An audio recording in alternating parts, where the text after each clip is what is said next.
ఆయనకి టికెట్ రాలేదనే ఒక బాధతోటి కోపంతో మీకు ఇవ్వాల్సినంత సహకారం ఆయన ఇవ్వట్లేదని పబ్లిక్ టాక్. నిజం కాదంటారు? అందులో వాస్తవం లేదండి. జగన్ పథకాలు ప్రజల్ని బద్దకిష్టులను చేస్తున్నాయని వార్తలు గట్టిగా వినిపిస్తున్నాయి. నిజంగా చెప్పండి, మీ మనస్సాక్షితో చెప్పండి, జగన్ ఇంప్లిమెంట్ చేసిన ప్రతి స్కీమ్ పబ్లిక్ అందుతుందంటారా? అలాంటిది ఏం లేదండి. ప్రజల్ని బద్దకిస్తులు చేయట్లేదు.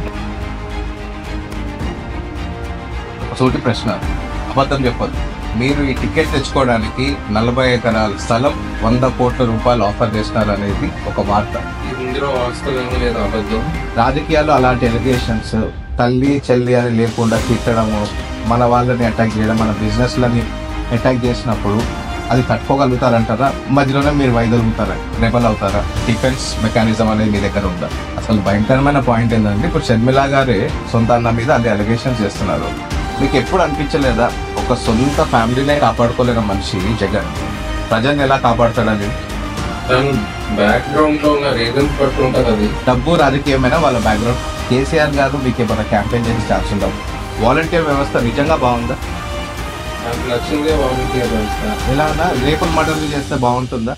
ఆంధ్రాలో తెలంగాణని మించిపోయింది గంజా. మీరు వచ్చిన తర్వాత గంజాయి ఫ్రీ అనకాపల్లిని చూడగలుగుతామా మేము? పార్టీలతో కలిపి ఎలాగైనా జగన్మోహన్ రెడ్డి గారిని దించాలి. జగన్మోహన్ రెడ్డి గారిని దించకపోతే ఒక పెద్ద తక్తి అయిపోయి ఇంకెప్పటికీ మనం అతనితో పోటీకి వెళ్ళలేము అనేది. అమర్నాథ్ గారు ఇక్కడ నుంచి ఎక్కడ ఓడిపోతారనే వార్తలు వినిపిస్తున్నాయి కదా. అమర్నాథ్ గారికి టికెట్ ఇవ్వకపోవడానికి దీనికి సంబంధం లేదు.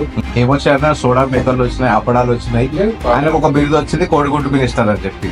ఇంతకు మించి ఏమన్నా జరిగిందా? ఎంతో చాణక్యంగా తీసుకొని కోవిడ్ లోని అందరినీ. మరి ఎఫెక్ట్ ఉట్టి ఆంధ్రకే అయిందా, ప్రపంచ వ్యాప్తంగా అయిందా కోవిడ్? నిన్న మీటింగ్ లోనే షర్మిలా గారు అనుచిత వ్యాఖ్యలు చేస్తున్నారు జగన్ మీద. ఆశయాన్ని తిరస్కరించారు, డెవలప్మెంట్ ఏం లేదు, రాజధానిలు అన్నారు, యువత చెడిపోతుంది, మోసపోతున్నారు. ఇవన్నీ వింటుంటే మీకు నిజంగా ఈ కాన్స్టిట్యుయెన్సీలో మీరు సస్టైన్ అవ్వగలుగుతారంటారా? ప్రతిపక్ష పార్టీలు చేసే ట్రాలింగ్స్ గానీ ఇవన్నీ పక్కన పెట్టేసి మీ టికెట్ కన్ఫర్మ్ అవ్వగానే మీ పార్టీ ఆఫీస్ పక్కనే జనసేన పార్టీ ఆఫీస్ పెట్టే ప్లాన్స్ జరుగుతున్నాయి. మంచిదే, వాళ్ళు మాతో కూడా కలవడానికి ఇంట్రెస్ట్ గా ఉన్నారు. జనసేన కార్యకర్తలు గోడ దూకేసి మీ పార్టీలోకి వచ్చేస్తారంటారా? ఇప్పుడు ఈ మహాకూటమి టీడీపీ, జనసేన, కాంగ్రెస్ ఇవన్నీ కలిసి జగన్ ప్రభుత్వానికి గండి కొట్టే అవకాశాలు ఉన్నాయంటారా? లేకపోతే వన్ మ్యాన్ ఆర్మీ అయిపోతుందా ఇది? అది కూడా మనం కన్సిడర్ చేయాలి. షర్మిలా గారికి మాట్లాడే హక్కు లేదన్నారు. రేపటి రోజు అనకాపల్లిలోకి షర్మిలా వస్తే మీరు ఆపుతారా? ఆమెకు ఎలా సమాధానం ఇస్తారు?